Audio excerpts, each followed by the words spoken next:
You take a look at his numbers in his first start in a month. We wondered if there'd be rust. I wouldn't say that, but it kind of goes back to what we talked about on the pregame. Aaron Boone and you said establish that fastball in parts of the zone that are unhittable. We saw the spinner up to Rickard, which was not a fastball, but very hittable, and then that pitch to Machado. Yeah, he needed to have his fastball command, and I don't think he had it for most of this game, Bob. But it was almost as if in that fourth inning he fell off a cliff. He was pitching very well. He was getting by with the splitter and the slider. The sinker had gotten him some outs as well, but that one base hit from Davis sort of let the inning begin in a way that Tanaka just couldn't slow things down. I also thought in that fourth inning, Bob, he turned into a little bit more of a nibbler instead of an attacker. The Orioles do not have the Boston Red Sox offense. At a certain point, you got to go after Trey Mancini. You got to try and get Trey Mancini out, get you out of that inning, and he was nibbling with sliders through a 3-2 splitter.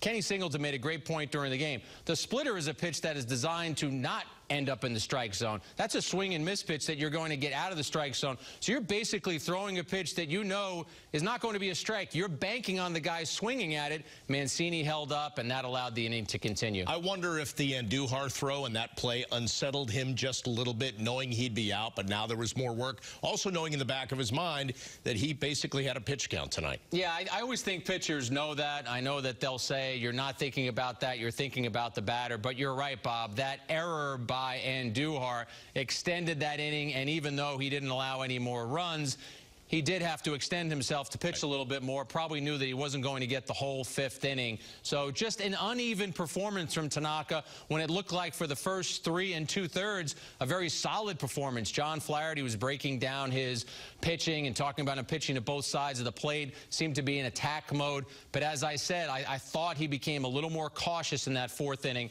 and I think that cost him.